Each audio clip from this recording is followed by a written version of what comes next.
We were trying to find like something, right?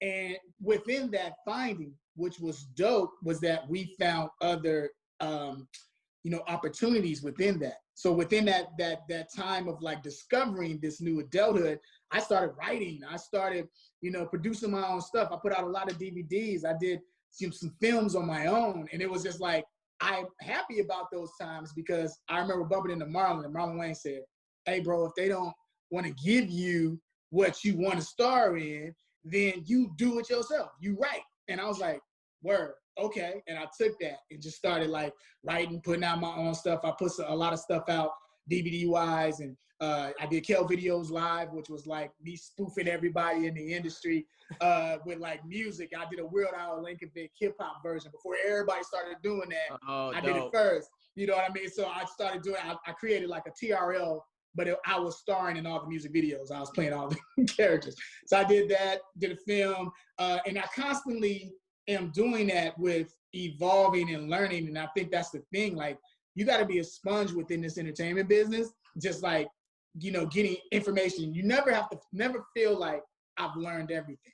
Right. You know what I mean? And that's what I did even with stand-up. Like, to go back to that, when I started to say, oh, well, bump Nickelodeon, I don't want to do that. But when I really learned the craft and learned how to do it, and then fans were going, hey, we would love to hear some of those Nickelodeon stories and that stuff. And it was like, oh, well, let me incorporate that back in, but tell you in a different way.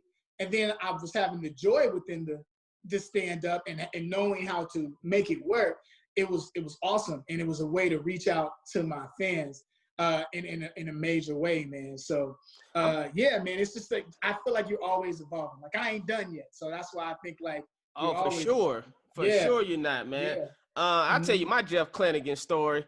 My rep set me up a meeting to meet with Jeff to pitch him. They said they wanted to talk to me about something or pitch some show idea to him. Something I don't even remember.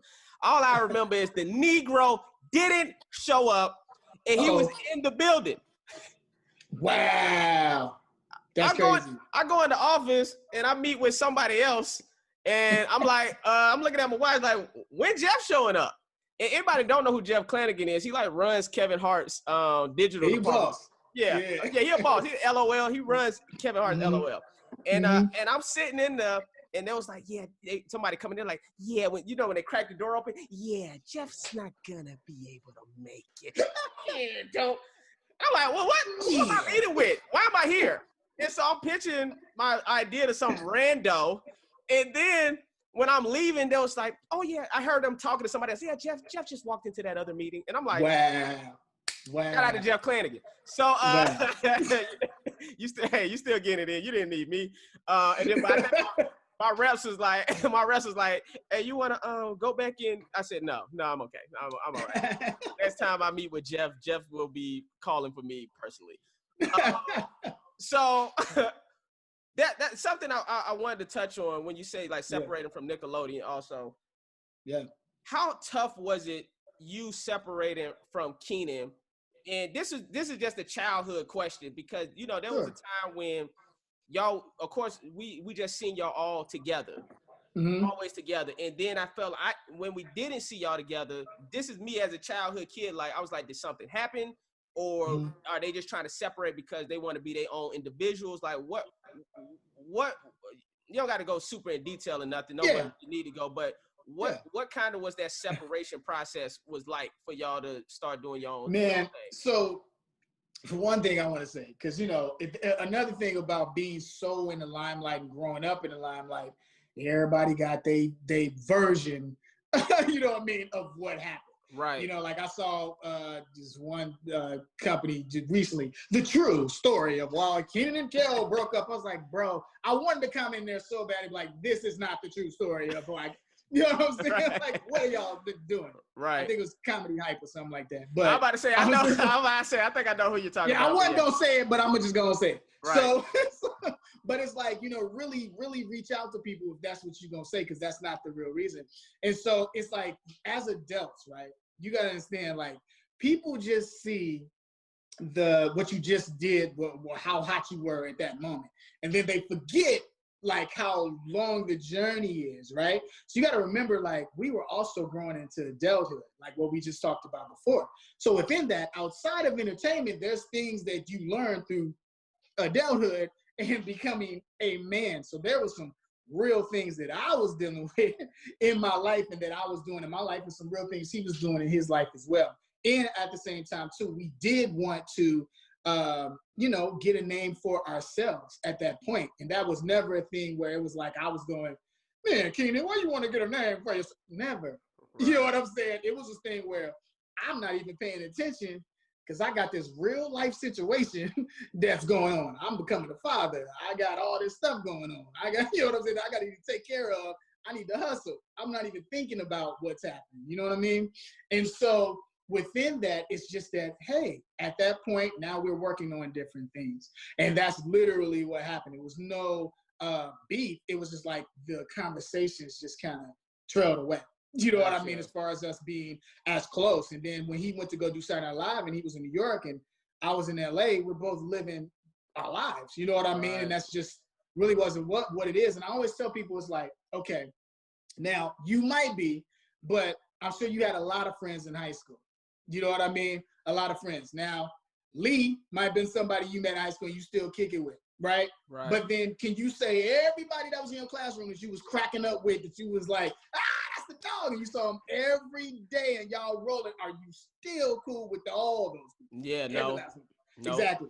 You see what I'm saying? So it's almost like you grow, and then if you meet each other as adults within that time and you get to talk again, because like Kenan and I now, man, we're really good. You know what I'm saying? And we're homies, and it was a situation where people did, because they did try to break us up in our ears. You know what I mean? Where there was a lot of conversation. I was going to ask you about that too. Did people ever try to pitch y'all against one another? So we found out that many different people were doing that in our lives. And when we were working together, a lot of that happened. You know what I mean? And I told you how I was before. You know, I was the type of person where it's like, man, you know what I'm saying? That when you said that, that person said that. And it's just like, now I'm focusing on me. And to the point where I'm focusing on me so much, I ain't even asking what's going on over there. You know what I mean? Because I'm focused on me at that moment. And so it was a thing of my focus on what I needed to do with my life and getting my life together. It was a situation where Kenan was like, hey, I wanted you to reach out to me and be like, hey, you know what I mean? Congratulations. And what's going on with that? And I was just like, bro, let me tell you what I was going through around that time. And he was like, yo, I didn't even know. And I'm like, I know. And it was like, and we made a pact to always speak to one another, all the time, because even though now we're adults, we're just like, man, we ain't gonna allow nobody to hit us up and with craziness. And to the point where like now we really do that. Like I remember he texted me the other day and he was just like, hey, yo, Kel, did your number change? And I was like, nah. And he was like, oh, somebody on my phone playing. And I was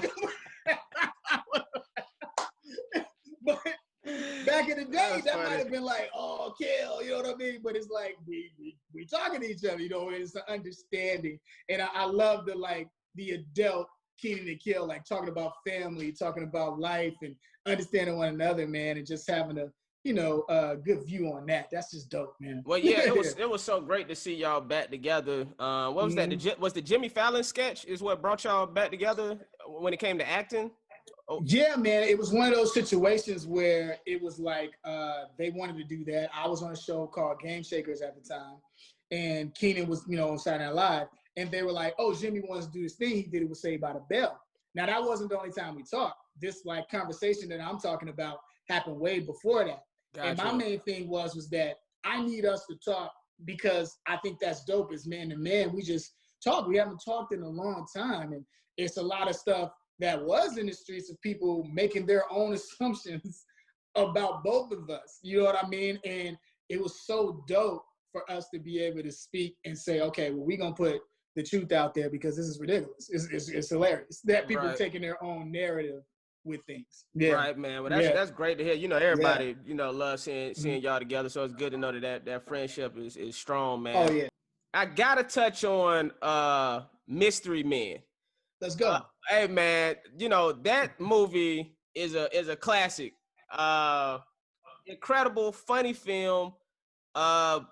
Yeah. How was it? I want to know, like, at your point in your career, you know, I'm thinking that's around at least coming off of Kenan and Kel, if not. Yep. Yeah. So did you have to audition for that? Was that an offer? And how was it working on that set?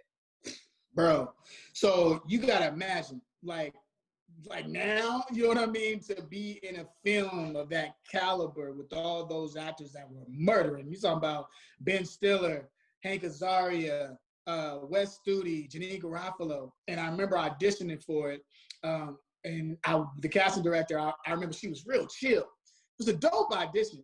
Like, she had a real boho. I'm into like interior design stuff. So nice. So when I say it, she had like a boho modern type of look in her, you know, office, right? And so bohemian. And so it was like all these cool couches, yoga-like. And I come in and she said, before we do it, I just want to talk to you and get to know you. And I was like, word. You know what I mean? Right. So I'm like, we're getting to know each other. And then I do the audition. She made it so comfortable. And then she immediately called me and was like, Ben wants you to do the film. I don't know whether Ben was behind a curtain up in there or what. Right. You know what I'm saying? Hey, everybody. Give it to him. He's amazing. Right. So I don't know. But I remember being on that set, bro, and you talking about every heavy hitter at that time. I remember seeing the billboard of it. And I remember D-Ray talking to me about that one time, where he was just like, because we all grew up on the south side of Chi, and he was just like, man, Kel was one of the cats in Chicago that was, you know, came out there with the comedy and was just inspiring. I was like, man, thank you, bro. Because it was like, for that to happen was just like big, like seeing, you know, me up there with Janeane and Ben, and being on set was even crazier because their improv skills was bananas. Like, it would have scenes where it was so long.